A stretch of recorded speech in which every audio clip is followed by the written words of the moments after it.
بسم اللہ الرحمن الرحیم۔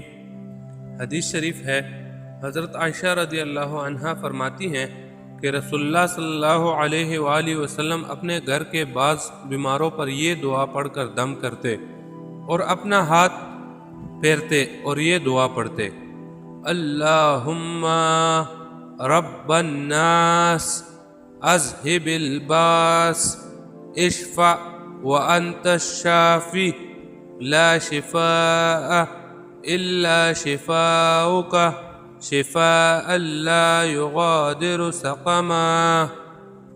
اے اللہ، لوگوں کے پالنے والے، تکلیف کو دور کر دے، اسے شفا دے دے، تو ہی شفا دینے والا ہے، تیری شفا کے سوا کوئی شفا نہیں، ایسی شفا دے کہ کسی قسم کی بیماری باقی نہ رہ جائے۔